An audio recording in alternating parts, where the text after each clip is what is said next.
You're not going to like this one, but beliefs are not facts. They would never hold up in a court of law. But the reality is that those beliefs end up running our business, running our bank account, running our behaviors, and our relationships like they are facts. If you just found this episode by accident or this is your first time listening, welcome to the family.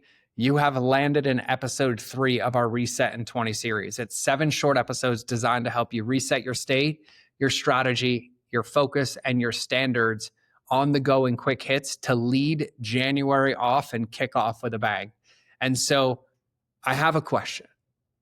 Have you ever noticed how you can know you're talented, know you feel called, know you have something powerful to offer, but still find yourself stuck in the same cycle of second guessing, imposter syndrome, self-sabotage, shrinking, or worse, procrastinating?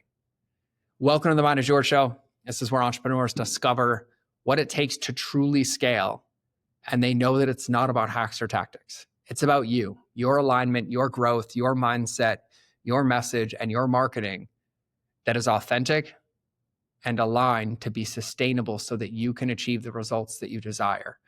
And today's episode is all about the invisible engine behind everything in your life, which is your beliefs. My friend Jim Quick said this better than anybody. Our brains are like supercomputers, and our beliefs are the programs that are running the show. And if we leave them by default, we won't like the results. But if we reprogram them, then it builds the life of our dreams. And these beliefs aren't like the cute ones that you write on your vision board. These are the ones that you whisper that you don't tell anybody about, right? The stinky fish where you're like, I'm not ready, or I'm behind, or who do you think you are, or why would anybody pay me, or this isn't valuable. And in this episode, we work through this, and here's what we walk through together. Number 1 is how to find at least one hidden belief that's currently or quietly running your life and business. 4 simple questions to expose what that belief is actually costing you so you can see the opportunity cost to be willing to shift it. How to choose, practice, and embody a new belief that programs that supercomputer to run in an effective and positive manner, and one that you can actually feel in your body, not just write it in a journal or throw it up on the wall, and how to turn that belief into a daily practice. So it's not about thinking it, it's actually about becoming it. And this episode matters because our current results are not a reflection of our potential. They are a reflection of what we've been willing to believe about ourselves and act on consistently for the past 90 to 180 days, which means if we install a new belief today, in 90 days or 180 days, our future self will thank us for the choices we made, because by the end of this episode, you'll have at least one new belief and one action that you can start today and hit consistently. And you'll know that this was the moment, that was the belief, that was the practice that shifted everything. And if anything in this series, this Reset in 20 series has hit home with you, it's fun to go alone, but it's better to go together. And I invite you to share this with one friend, the whole series, and commit to finishing all 7 episodes in the Reset in 20 series. And so without further ado, let's dive into episode 3. All right, everybody, welcome back to another episode of the Mind of George Show. And I am beyond blessed that I got to speak at my incredible friend Xander's event in San Diego. And I feel even more blessed that in front of me are like 9 podcast outlines of my takeaways and my clarity. And today, I want to make it straight to the meat, straight to the point, and make this something that we can all benefit from. So today we're going to talk about thinking it, feeling it, acting it, and becoming it. And this is one of those episodes where everybody gets to benefit and be served, including myself, as something that I always remember. One of the favorite quotes that I was ever given was, a student says, I already know, and a master says, thanks for the reminder. And this reminder tickled, and I have been playing with this reminder since and utilizing this process with myself every day, and I have to share it with you. And so one of my favorite books in the world, and Chelsea, I love you. I know you're listening to this. Thank you for nicknaming me the Hammer. She recommended to me is The Greatest Salesman in the World by OG Mandino. And if you have never read that book is an absolute masterpiece in embodiment, in self-belief, and really implementing and practicing what it takes to become the best versions of ourselves, which is just as simple as what got me here won't get me there. And that's an incredible thing to celebrate. And there's a quote from OG Mandino that says, "Weak is he who permits his thoughts to control his actions. Strong is he who forces his actions to control his thoughts." And to say that tickles is an absolute understatement for me. It doesn't tickle. It does surgery on every ounce of my body and sends it into the most beautiful, beautiful reflections that I get to celebrate the fact that I'm not perfect. I'm perfect in God's eyes. I'm whole and complete. But if I spend a year in the gym and I get stronger and I stop getting stronger, it doesn't mean I'm a bad athlete. It doesn't mean that I failed. It means that I need to change some of the situations or circumstances or reps or workouts to get to a level I've never got to before. And that's what it really comes down to with being the best versions of ourselves, to be the best business owner, the best entrepreneur, the best marketer, the best whatever label that you would like to insert in there. And my homeboy Xander is an absolute G and savage, and I love him and I love hearing him speak and facilitate. And I get so much more out of being in the room and consuming from everybody, from the speakers, from all the shares. And it was absolutely beautiful. And he took everybody through this again and this process, and it lands at such a deep, visceral level. And so it's really a 4-step process to embody or change anything that's happening in our lives right now. And he breaks it down into, we have to think it, feel it, act it, and become it. But it's not a fake it till you make it thing. And that's the place where the game is lost the most, right? Same thing with our daily affirmations or our journaling practices or those habits that we put down on paper. If you're writing in your journal, you're not feeling anything, nothing shifted, right? And so feeling is where this game is won. And when we teach breath work to people, and I heard this again in the room, our energy precedes us, meaning it's how we believe and see ourselves on the inside and the belief that we hold that changes and creates the results that we want in the world. And the beautiful thing about beliefs is beliefs are not facts at all. And we fall into this trap of believing that the belief that we have, and whatever that belief is, and I have a lot of them. I'm not good enough. I'm not smart enough. I don't know what I'm talking about. Nobody likes me. Is this even going to be valuable? Blah, blah, blah.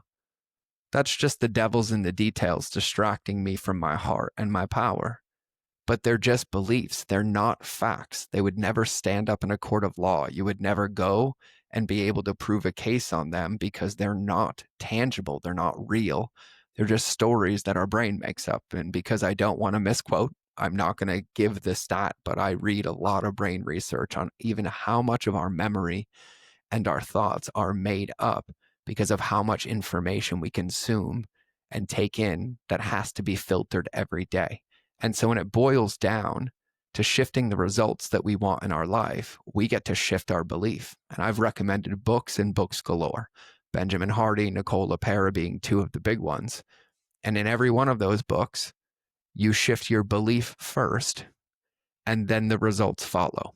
And in the personal development world, everybody, myself included, came into that world saying, I want these different results. And it was like, well, yeah, you're doing do, be, have, but it's actually be, do, have.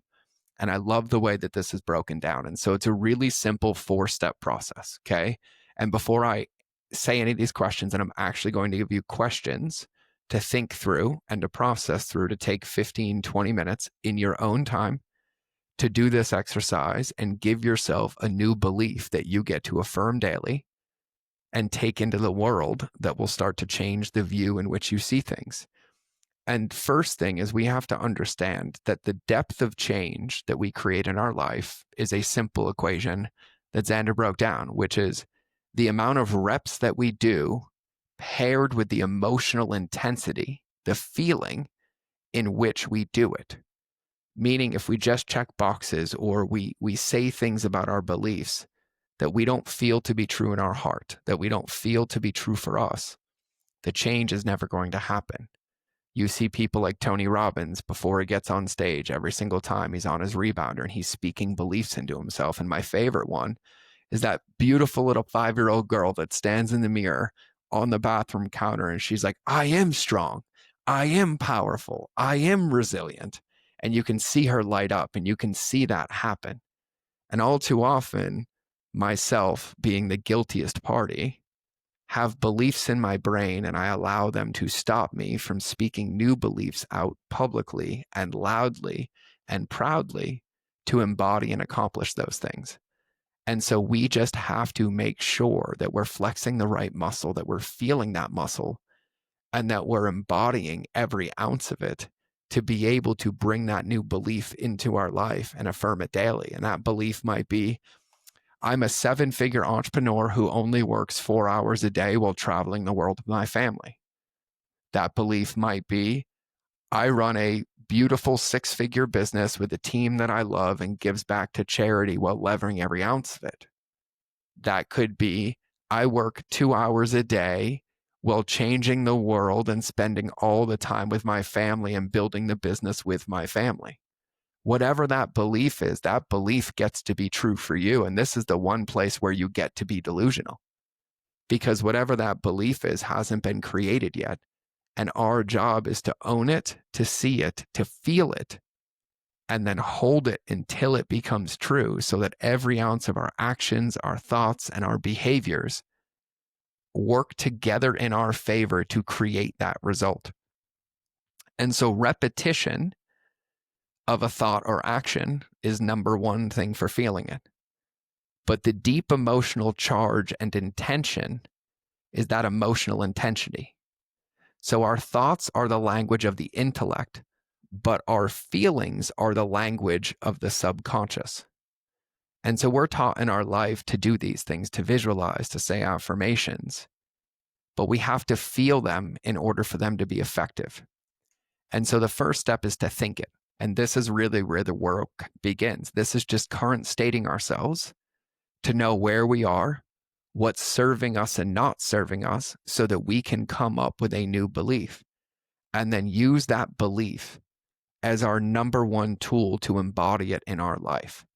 And so the way that this is done is we just think of an area in our life or business where we're feeling stuck, right? It could be, I can't get any more customers into my business. It could be, I'm really frustrated because I'm working too much, right? You just want to think of any area that's causing a tickle or an overwhelm or a fear or a negative reaction in your body. And so bring that to mind, write that down on a piece of paper with some thinking time, and then ask yourself this question. What is one belief that you have right now in relationship to that that's not serving you? I'll give you some of mine. That I've been doing this so long and I've never written anything down that I don't know what I'm talking about anymore. And you can see me welling up in tears as I say that, because that one feels real for me. The imposter syndrome feels real. Even though it's not true, the intellect in my brain likes to tell me it's true, and that prevents me from getting on the field or being in conversation with people. And so think of an area you're feeling stuck in life or business. Next, what is one belief you have right now that is not serving you? Next, what is the benefit of that belief? And so if I have that belief, I get to list out every benefit. And the hard thing for me is when I put my pen to paper, I couldn't find any benefits to that belief. So then the next question is, what is that belief costing me? What is it actually costing me? It's costing me time with my family. It's costing me what I claim to be my power and vision and my mission of helping people. It's costing me connection with people that I love, because instead of connecting with them, I'm in my head and not speaking my truth. It keeps me out of rooms and out of conversations with people that I want to spend time with because I make up stories that I don't belong or that I'm not good enough, right? And so we have to list out what that thing is actually costing us to see what pain it's causing and to make it real so that we can let it go. So then the next question is, do you want to keep that belief? I don't. Not at all. And so then the next question, is that belief true? Can you think of a time it wasn't for you or others? And this might be where you take in Byron Katie's Four Noble Truths, like, is it true? Is it absolutely true? And then what are the consequences in my life when I believe it to be true? And what would my life look like if I had a separate belief? And so we go through these questions to give real, tangible evidence to ourselves, because this is between me and me, not me and my team, not me and my family. This is between me and me, because nobody sees what happens when I look in the mirror but me. And so we start by bringing to our awareness what's that one thing, that one nagging thing that's always in there where we feel stuck. And then what is one belief, that one belief that we have that's not serving us? What's the benefit of that belief? What's the cost of that belief? Do I, with integrity and being honest with myself, want to keep that belief or let it go? Is that belief absolutely true? And can I think of a time it wasn't for you or others? And for me, I got to hear this talk and then give my talk that wasn't prepared, that was directly from my heart. And yes, I was drenched in sweat and my heart rate was 130 like it is every single time I speak. But because I chose not to believe that belief and tell myself a new one, other results were created. And so if we really want to let it go, then we let it go, because beliefs are not facts. And so when we have the ability to program our body, our thoughts, our feelings, and our emotions, we need to be using the ones that empower us. And so once you get clear through that, you ask yourself this question: what's an empowering belief that you'd rather have? And for me, my belief is that I have value to share with the world, whether I write it down or not, as long as I'm in conversation with people. And I have a belief that as long as I'm present, care, and love people, that we both win, because we both have the opportunity to show up in our truth. And once we have this new belief, we get to affirm this new belief daily. And affirming this new belief daily comes down to owning it. And the reason I recommend The Greatest Salesman in the World is because the way that you go through that book is you write these new beliefs, and in that book you read the new belief, and you read it once in the morning when you wake up, you read it once at lunch, and then before you go to bed, you read it out loud so that you can hear it and speak it into the world. And when you have that new belief, what's the one action you can take today in accordance with that belief? And for me, it was getting on stage, being honest with people and telling them that I don't write talks. And most of the time I'm afraid that I'm going to forget something or it's not going to be valuable, because I think my public declaration is the easiest place for me to have breakthroughs and to be witnessed in it. And then it leads into, when I wake up in the morning, the first thing I'm going to do is speak my belief out loud. And then ask myself, well, with this new belief, what's one action that I'm going to take today to execute and live and feel in that belief? And my shifting in my beliefs, in my behaviors, in how I view the world comes down to how many times I choose to flex the muscle of that new belief instead of believing the old disempowering beliefs. And that's how you think it through the process to then allow you to feel it and feel it in your body. And that means when you speak that belief, it has to tickle. And for me, the tickle, it scares me a little bit. The responsibility scares me, the responsibility of Ashley's life and her son's life and every one of our team members' life and my family and my clients and the people who rely on me. And I love that fear. That fear is responsibility. That fear holds me accountable to executing and showing up every day because no one else is coming. And so you think through, you get to your current state, and you design the belief of that future person of yourself that only you can see. Nobody else can tell you who that is. Nobody else can let you know that that's who you're supposed to be. This comes down to you and you. And then when I think it, my job to feel it is to hit it with as much repetition consistently as possible, which is why I created the alliance. Not only for me, but for everybody else, because it also holds me accountable to following the plan, to putting my new belief in the quadrants and executing it every day and celebrating every single one of those wins. Because if I allow myself to my defaults, which is 39 years of programming in the opposite direction, I'm going to not accomplish my goals. I'm going to not move forward. I'm going to not achieve the things that I want to achieve. And so we think it, and then we feel it. And once we feel it, like we feel it in our body, we ask ourselves, what are the actions that I can take in accordance with that new belief? And that's really, really, really acting on it. And then it's the amount of reps with emotional intensity that we put in the acting on it that allow us to become it. And it's through this process, moment to moment, hour by hour, day by day, consistently planting new seeds for who we want to become, not who we currently are, that changes it. And that's where the work is done. Because as OG Mandino says, weak is he or she who permits his thoughts or her thoughts to control their actions. And strong is he or she who forces his or her actions to control their thoughts. And that's what it tangibly means to be, do, have, is we take actions aligned with who we want to be in the future, ignoring the current thoughts that we're having, which will reprogram our brains and the results with consistency over time to create those results. And one of my favorite ways to embed this in is when you have this new belief, whatever that new belief is, you surround yourself in your environment with it, right? And maybe your belief is from doing a vivid vision, which is also the first part of coming into the alliance.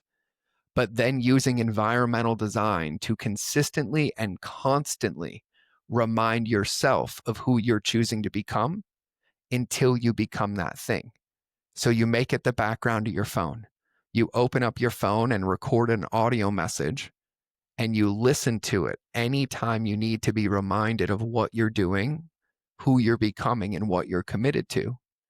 And then you speak it out loud to people in your ecosystem so they know as well, and they can hold you in that regard. And the results that we have are directly correlated to the amount of reps and emotional intensity paired with those reps of flexing the muscle of the new belief while rewriting the program of the old belief. And so that's how you think it, you feel it, you act it, and you become it. And so my assignment for you, if you so choose to take it, is to set some intentional time in your calendar, 10 minutes max, and to go through these questions and to allow yourself the process to become whatever version of yourself you'd want to become. Think of an area where you're feeling stuck in your life or business. Ask yourself, what's the one belief that you have right now that's not serving you? And this is done one at a time. So I recommend going to the deep one. What is the benefit or the payoff of that belief? You won't find many positive things. What is the cost of that belief? What is it actually costing you in your life and in your results? Do you want to keep that belief? Is that belief true? Can you think of a time it wasn't for you or others? And if not, let it go. What's an empowering belief you'd rather have? What is one action you can take today in accordance with that belief? And then go. And I mean go like you've never gone before, and be delusional and optimistic about every ounce of it until it becomes you, and then pick a new one and get back to work. And so that's what we got today. That's what I'm working on. And it's something I've been working on forever, and I will work on forever so that I can continue to have the impact I want and change the people's lives that I want to change, and sleep like a baby with my head on the pillow, knowing that I made a difference. And that's what I wanted to share with you today. And so wherever you are, whatever you're doing, I believe in you. I love you. And my team and I are here to support you. So whether you send us a DM, whether you shoot us a message, whether you're in the alliance or choose to join the alliance, the most important thing is that you pick this up and use it. And if you even feel called to send me a DM and read your belief to me, I will celebrate you with you and I will help you bring it into the world because you're right. And whatever you choose to say, you can embody it, you can become it, and you can achieve it as long as you make the choice. And so I love you to pieces. This has been another episode of the Mind of George Show. So I'll see you in the next episode, or you'll hear me in your earballs. But either way, we're out.